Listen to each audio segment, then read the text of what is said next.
Agora, saiu aí na agência JB, está aqui, um artigo do Ives Gandra muito bom sobre o crescimento da cristofobia. Tá certo? Ele mostra que esse negócio de perseguição a cristão no mundo já está alcançando proporções alarmantes. Pior é o seguinte, é que existem dois tipos de perseguição. No mundo islâmico e comunista, você tem a perseguição física, você tem a matança direta. Mata, prende, né? Expulsa. E no Ocidente, você tem o cerco legislativo cada vez mais engenhoso, cada vez mais astucioso, porque eles sabem que eles não podem entrar, vamos dizer, num ataque direto, não pode proibir a religião, como se fez na União Soviética, né? Porque vai ter uma reação popular muito grande. Então o que você faz? Você cria pequenas legislações e pequenos regulamentos que vão pouco a pouco tornando impossível o culto religioso. Leis que obrigam o indivíduo, o crente, a agir contra a sua religião. Por exemplo, está lá a instituição católica, agora a instituição católica é obrigada a distribuir camisinha e anticoncepcional. E é obrigada a indicar clínicas de aborto. Então você impõe ao indivíduo o dever de violar a sua consciência religiosa. Se ele não violar a consciência religiosa, ele vai para a cana. É uma técnica que já foi usada no tempo da Revolução Francesa, em que eles fizeram um juramento, quer dizer, obrigava o clero a jurar fidelidade a um governo que era antirreligioso, anticristão. E quem não jurava fidelidade era expulso do próprio clero. Por quê? O governo assumiu o controle do clero, de maneira que os padres, todo o dinheiro que eles recebiam para o seu sustento vinha do governo e não da igreja. O governo tomou todos os bens da igreja e a partir daí ele pagava um salário para os padres. Então, padre virou emprego público. Então é o seguinte, agora ou você jura fidelidade ao governo ou nós te tiramos do clero. Então, não era uma perseguição em massa, era uma perseguição um por um que isolava as pessoas, tá certo? E as deixava indefesas contra o governo. Exatamente a técnica que estão usando agora. E estão usando em toda parte. Isso quer dizer, vamos falar o português claro, existe no mundo, em plena execução, um processo de extinção da religião, especificamente da católica. Não dá para esconder mais. É uma coisa uniforme em todo o mundo, as técnicas são as mesmas e a possibilidade de isso ser coincidência é zero. Tá certo? Vocês leiam no livro do Lee Penn, False Dawn, que eu já mencionei aqui, tem toda a documentação do projeto de implantação de uma religião biônica mundial. Esse projeto está em plena fase de implementação. E toda essa gente, Dilma Rousseff, Gilberto Carvalho, está tudo trabalhando para isso. Não se iludam. Agora, outro dia veio aquele senador evangélico, Magno Malta, né? Fez um belo discurso contra os abortistas e gaysistas do governo, dizendo que eles estão impondo o império gay a toda a nação, contra a opinião da maioria. É verdade. Porém, no mesmo discurso ele confessa, eu faço parte da base do governo, eu percorri o país fazendo propaganda à dona Dilma e tentando melhorar a imagem dela. Por que você fez isso, Magno Malta? Foi por falta de aviso? Não, você fez isso porque você é um analfabeto. Você não tem cultura política suficiente para saber com o que você está lidando. Você não sabe sequer o que é o PT. Você nem leu sequer os documentos internos do PT. Você não sabe a história do movimento comunista no Brasil e na América Latina. E, no entanto, é senador. Então, você é feito de trouxa com a maior facilidade. Depois que quando percebe que é feito de trouxa, fica louco da vida. Só que você percebe com atraso. Porque que eles iam fazer isso, eu estou dizendo isso há 20 anos. E como é que eu estou dizendo isso? Por adivinhação? Não, é porque eu li as atas de congresso do PT e li as atas do Congresso de São Paulo, do Foro de São Paulo, e sei o que eles vão fazer porque eu sei o que eles dizem que vão fazer. Então, os caras dizem que vão sufocar a religião católica, a religião cristã de modo geral, e transformá-la em instrumento de propaganda comunista. Eles dizem isto, né? E você sai pelo país dizendo, não, a Dilma não vai fazer isso, ela é uma pessoa confiável. Com base no quê você diz isto? Você não tem fundamento para dizer uma coisa dessa. Você diz isso porque você quer e porque lhe pareceu politicamente conveniente no momento. Então, você tem todo o apoio, o nosso apoio por esse discurso que você deu, mas o resto da sua vida política, meu filho, você quer saber, não vale nada. Você está tentando se redimir por um discurso decente, depois de ter trabalhado por uma causa indecente por anos a fio. Da onde você tirou essa ideia de que podia confiar na Dilma? Só porque ela disse, quando você vê toda a carreira dela e toda a carreira do PT, Você acha que tudo isto, como diz, é teoria da conspiração. Sabe por quê? Porque não saiu na grande mídia. E você não estuda documentos de fonte primária. Você vê o Jornal Nacional e acredita. As suas fontes de informação são apenas a mídia popular. Só que isto, para um político profissional, para não falar de um historiador, de um cientista político, é pecado mortal. Você tem que raciocinar com elementos científicos, meu filho. Ou seja, baseado em documentos de fonte primária. Dos documentos internos. E pior ainda, você não pode entrar num confronto ou até numa colaboração com um partido nitidamente comunista sem você ter estudado o comunismo, meu Deus do céu. Então, vou fazer aqui, o seu senador Magnota, vou passar uma sabatina de marxismo em você. Sabe, teoria e estratégia do marxismo. Você não sabe nada disso. Só que é o seguinte, eu estudo a coisa há 40 anos.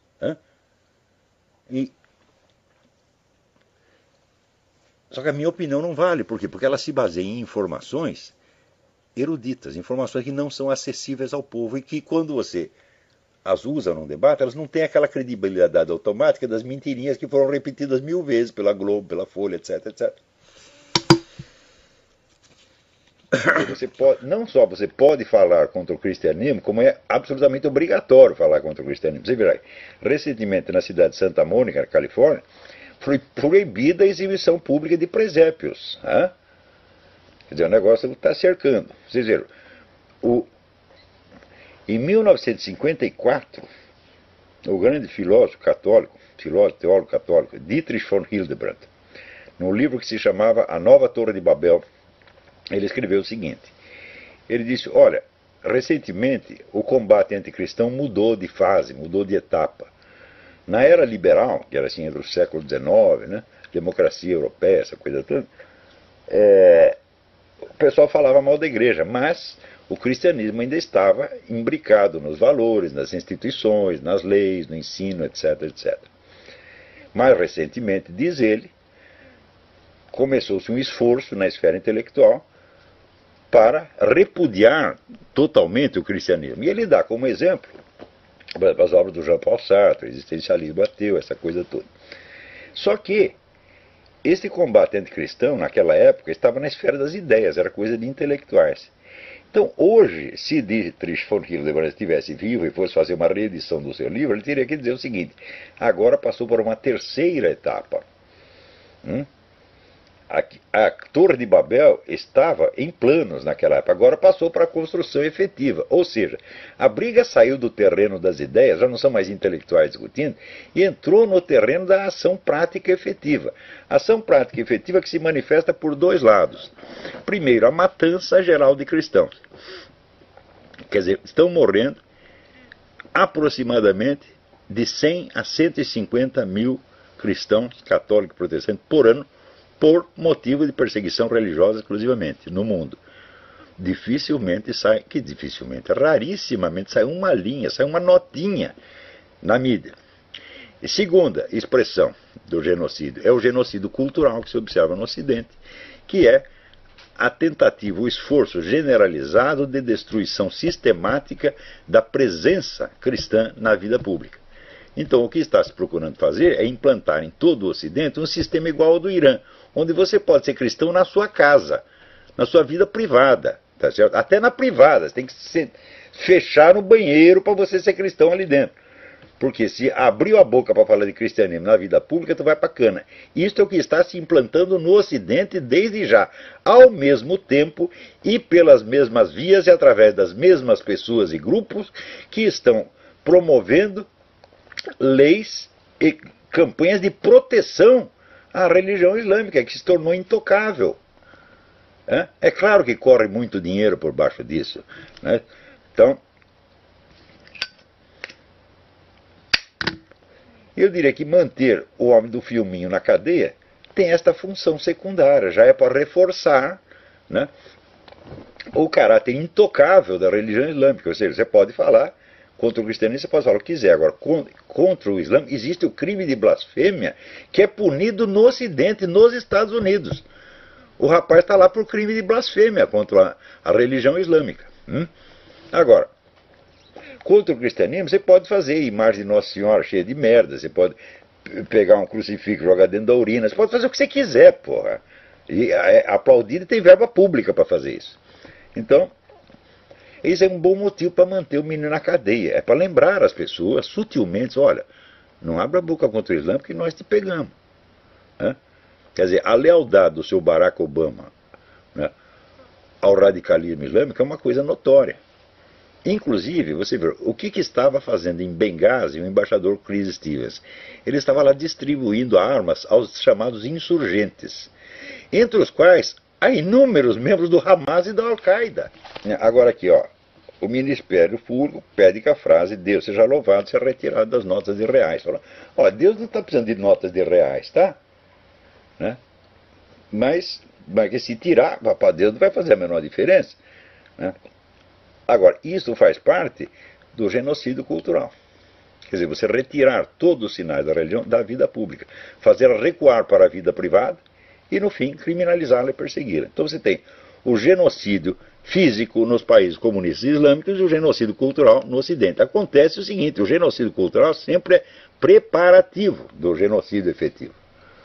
E sempre foi assim, quer dizer, primeiro você quebra a espinha dorsal da comunidade, que são os seus valores, suas crenças, tá certo? O seu espírito de unidade, tá certo? Daí você pode mandar os caras para a cadeia ou para o pelotão de fuzilamento que ninguém mais liga. Então, você veja, este cara aqui, ele é evidentemente um cúmplice moral do genocídio anticristão mundial. E a mídia, quando não noticia o que está acontecendo, o silêncio, né, deliberado, também é colaboração com o genocídio. Se vocês estudarem a legislação internacional a respeito, vocês verão que todas estas condutas, quando praticadas contra os judeus, foram consideradas cumplicidade e crime. Só que os cristãos são bestas, eles não se lembram de usar a lei em favor deles. Mas estudem a legislação internacional e vocês poderão legitimamente acusar todas essas pessoas, toda essa perseguição anticristã, de cumplicidade com o genocídio anticristão no mundo. Porque, como disse recentemente a primeira-ministra da Alemanha, Angela Merkel, ela disse claramente, olha, a comunidade cristã é a mais perseguida do mundo. É claro que é. Nenhuma outra comunidade tem 150 mil vítimas por ano. Nem mesmo em guerra. Né? Quer dizer, isso aí, 150 mil vítimas por ano, isso aí são 6 guerras do Iraque por ano contra os cristãos. Agora, quando morre um desgraçado, um terrorista, ou quando você abre a boca para falar dos assassinos de cristãos, todo mundo se escandaliza, isso é perseguição, é racismo, é eurocentrismo, é não sei o que. Quer dizer, agora, se o pessoal cristão não quer se defender, ou não quer acreditar no que está acontecendo, então eles mesmos se tornam cúmplices da sua própria liquidação. Então daí, se você quer morrer, meu filho, ninguém segura. Né?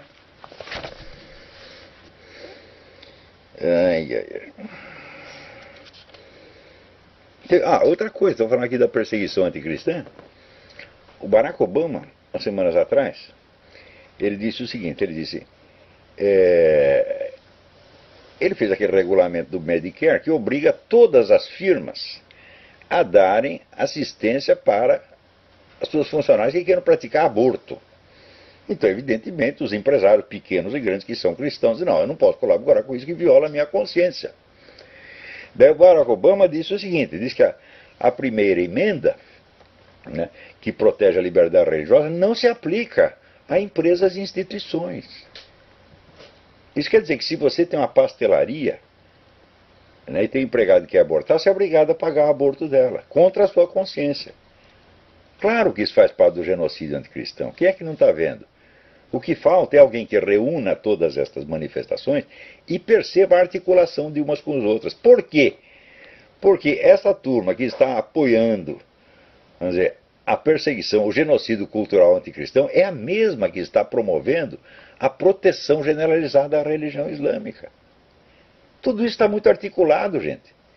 E os países islâmicos são justamente os que estão matando cristãos. Então, tudo isto tem conexão entre si. Não são fenômenos separados, não são puras coincidências. Né? Ora, puras coincidências, meu filho, são mais raras do que você imagina. Né?